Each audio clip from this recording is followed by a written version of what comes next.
Over the years, we have looked into many aspects of the overall body health. Many things are very, very important, as we hear every day, to maintaining a natural, healthy system.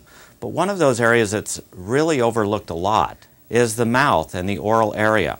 However, recently there's been a number of research papers and articles showing that the mouth, primarily the oral bacteria that's in the mouth, may be responsible for many of the diseases that we hear about every day, such as heart disease, diabetes, stroke. It's really interesting that the tooth just happens to be the only entity of the entire body that goes from the inner environment of the body to the outer environment. The tooth has a protection system that lines every single tooth. In dental school, we're taught that this membrane is called a periodontal ligament. But to me, more importantly, it's a mucosal barrier, an immune barrier that insulates the inner environment of the body from the outer environment of the body and aligns every single tooth to help protect us from invading agents from the outside.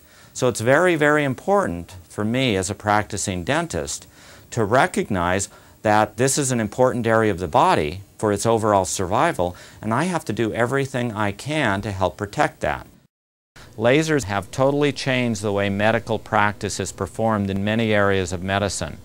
Well, likewise, I believe lasers have already changed much of the way I have practiced. Most dental procedures I do today use lasers in one form or another. We have 14 lasers in my clinical practice.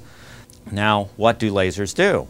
Well, first of all, the Sterilase, laser-assisted bacterial treatment, can clean and disinfect teeth without infecting the body. We have a laser that specifically can target the decayed areas of the teeth, that can vaporize, remove decayed areas without hurting much of the good tooth structure.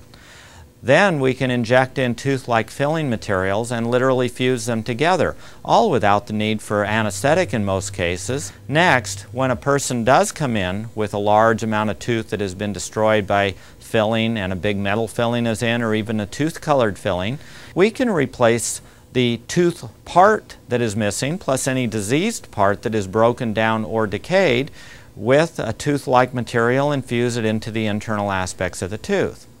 Part of the research that we've been doing is looking at, number one, ways of preventing the need for a lot of adult dentistry by changing the early techniques and materials used in dentistry. And then if patients do need to have teeth rebuilt, changing the techniques and materials to try and get back to what nature's created rather than keep destroying them and putting in synthetic materials and techniques that continually break down.